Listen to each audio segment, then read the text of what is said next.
অঙ্কে অথবা ইংরেজিতে সে যদি 100-এর মধ্যে 95 পায় তবুও ধরে থাপড়ায় 95 পাইলে কেন 100 কেন পাইলে না? অঙ্কে ইংরেজিতে সমাজে বিজ্ঞানে ভূগোলে 4-5 নাম্বার কম পাইলে সে রাগ হয়ে যায়, সন্তানের প্রতি ক্ষিপ্ত হয়, কেন তুই 100-এর মধ্যে 100 পারলে না? এত প্রাইভেট পড়াইলাম, এত করে পড়াইলাম, দিন রাত রোদ নাই বৃষ্টি নাই কোচিং করাইলাম, এরপরে তো নাম্বার কম পাইবে কেন? মায়েরা অস্থির হয়ে পড়ে। আমার মায়েরা বোনেরা ভালো করে শুনে রাখেন, অঙ্ক ইংরেজি সমাজ বিজ্ঞান ভূগোল আপনি পড়ান, আমরা তো বলছি না যে এটা কোনো অসুবিধা, পড়াবেন, কিন্তু এর চেয়েও আরো বেশি গুরুত্ব দিয়ে পড়াবেন। আপনি কোরআন কথা বলেন ঠিক না?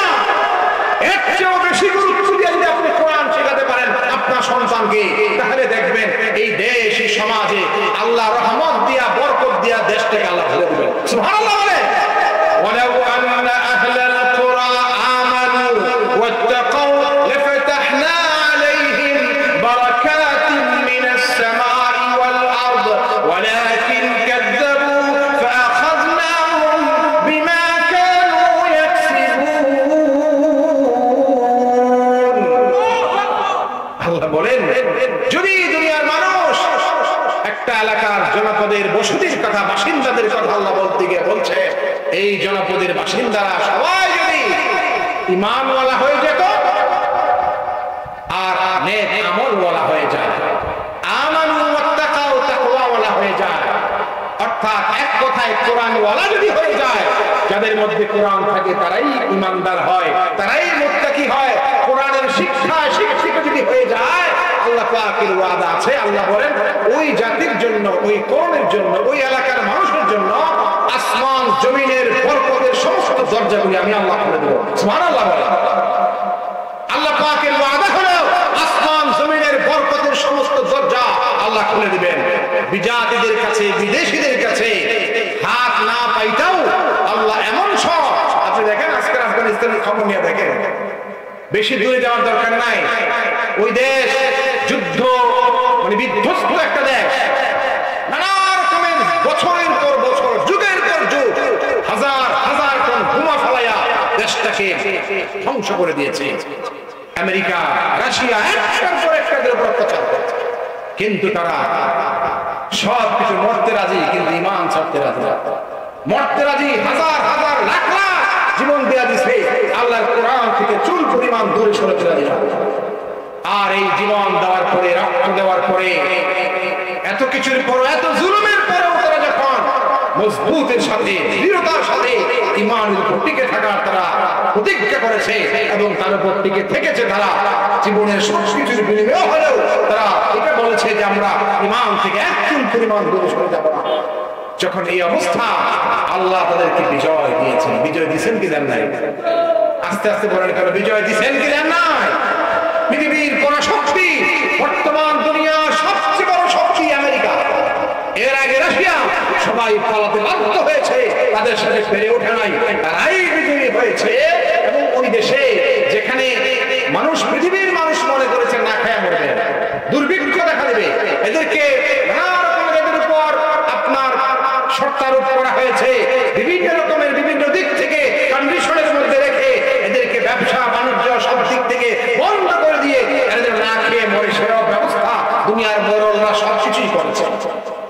কিন্তু আল্লাহ রাব্বুল আলামিনের কুদরত, এটাই দুনিয়াবাসীর কাছে আল্লাহ পাক বারবার দেখান, একটু চোখ মেলে তাকাও, একটু খেয়াল করো, লক্ষ্য করো। আজকে আফগানিস্তানে আপনি গিয়ে দেখবেন সেখানে খাদ্যের অভাব নাই, ঔষধের অভাব নাই, তাদের জনস্বাস্থ্যের কোনো ঝুঁকি নাই, তাদের স্বাভাবিক লাইফ, এবং যত দিন যাচ্ছে তাদের মানে মুদ্রার মান দিন দিন বাড়ছে, তাদের সম্পদ দিন দিন বাড়ছে, ফসলে বরকত, ক্ষেত খামারে বরকত, তাদের সমস্ত কলকারখানায় বরকত, জমিনে বরকত, আসমানে বরকত, আল্লাহ পাক বরকতের দরজাগুলি এবং পাতালের নিচে, জমিনের নিচে অফুরন্ত খনিজের খনিজ পদার্থ এবং খনিজ সম্পদের আল্লাহ পাক ভান্ডারগুলি খুলে দিয়েছেন। জোরে বলি আল্লাহু আকবার। দুনিয়ার পৃথিবীর মানুষের কাছে আল্লাহ এই নগদ উপমা উদাহরণ তো দুনিয়ার মানুষের কাছে তারা রেখেই দিয়েছেন। আমরা কেন আমরা দূরে যাবো? কোথা তোমরা, কোন পথে তোমরা চলছো? কোরআনের পথে আসলে করে আমি যে বরকতের দরজা খুলে দেই সেটা তোমাদের চোখের সামনেই উদাহরণ আছে, এরপরেও যাও তোমরা, পাও কোথায়, কোন দিকে তোমরা ছুটছ।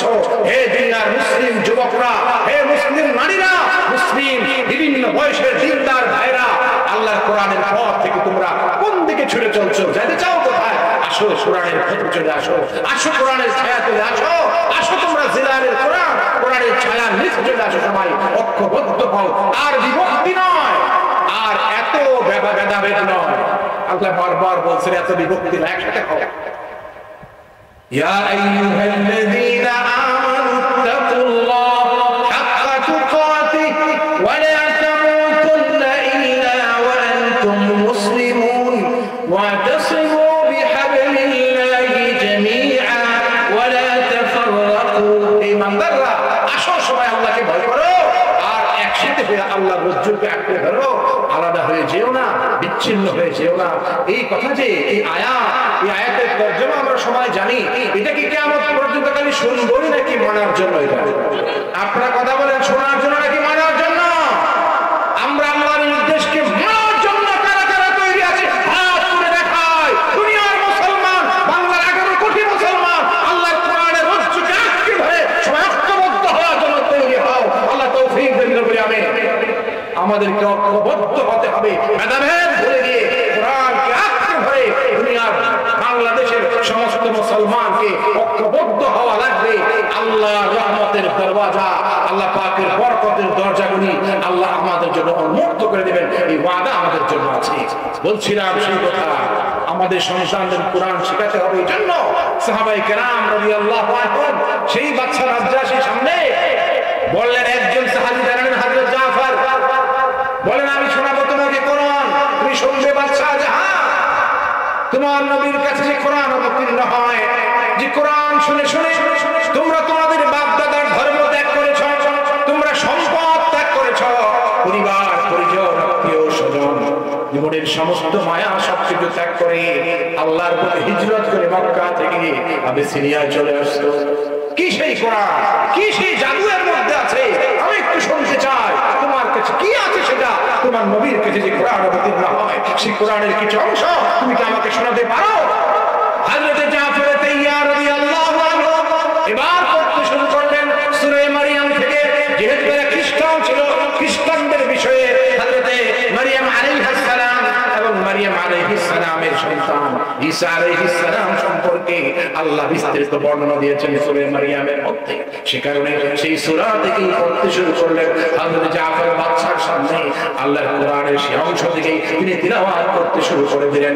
ওয়াযকুর ফিল কিতাবি মারইয়াম ইদিন তাবাদাত মিন আহলিহা মাকানান শারকিয়্যা ফাত্তাখাযাত মিন দুনিহিম হিজাবা ফাআরসালনা ইলাইহা রূহানা فتمثل لها بشرا سويا قالت إني أعوذ بالرحمن منك إن كنت تقيا قال إنما أنا رسول ربك لأهب لك غلاما زكيا قالت أنى يكون لي غلام ولم يمسسني بشر ولم أك بغيا قال كذلك قال ربك هو علي هين ولنجعله آية للناس ورحمة منا وكان أمرا مقضيا الله أكبر। একটাও কোটি কোটি গুণ সুন্দর করে আল্লাহর কোরআন যখন তিনি শোনাতে শুরু করলেন, বাদশা নাজ্জাশী এবং তার আশেপাশে যারা ছিল কোরআন শুনে শুনে, কোরআনের আয়াতগুলি শব্দগুলি শুনে শুনে তাদের কি অবস্থা হয়েছিল আল্লাহ কোরআনের অন্য আয়াতে বর্ণনা দিয়েছেন। ইযা সামি'ু মা উনজিলা ইলার রাসূলি তারা আয়ুনাহুম তাফীদু মিনাদ দাম'i মিম্মা আরাফু মিনাল হক। চোখ থেকে পানি পড়তেছিল, পানির ফোয়ারা, পানি চোখ থেকে গড়িয়ে গড়িয়ে পড়ে চেহারা ভিজে বুক ভেসে যাচ্ছিল পানিতে। আল্লাহর কোরআন, এই যদি হয় কোরআন, যে কোরআনের কারণে যুবকগুলা দেশ ছেড়া, জীবনের সবকিছু ছেড়া, ওদের সহায় সম্পদ ছেড়ে পালায় এই দেশে আশ্রয় নিয়েছে, এদের বিরুদ্ধে অভিযোগ নিয়ে আসছে আজকে, এই যদি হয় তাদের নবীর কাছে অবতীর্ণ কোরআন, তাহলে এই বাচ্চারা যা আছে বলতে শুরু করে দিয়েছে, হ্যাঁ এই কোরআন হক এবং সত্য, আমিও মনে করি তোমাদের নবী সত্য, তোমাদের কোরআন সত্য, তোমরা আমার দেশেই থাকবে, তোমাদেরকে কেউ কোনো ক্ষতি করতে পারবে না। বলি আল্লাহু আকবার। সেই কোরআন কি আজও আছে নাকি বদলায় গেছে? আপনারা কি মনে করেন আছেন? আছেন। কোরআনে একটা অক্ষর, একটা শব্দ কিয়ামত পর্যন্ত কেউ কি বদলাতে পারবে? পারবেও না, কেউ চেষ্টা করলেও পারবে না। পৃথিবীর সমস্ত শক্তিমান মানুষগুলি একসাথে হয়ে চেষ্টা করলেও আল্লাহর কোরআন একটা হরফকে, একটা জের জবরকে কেউ চেঞ্জ করতে পারবে না। যারা চেঞ্জ করতে চাইবে ওরা বদলে যাবে, ওরা নিশ্চিহ্ন হয়ে যাবে, ওরা ধুলায় মিশে যাবে।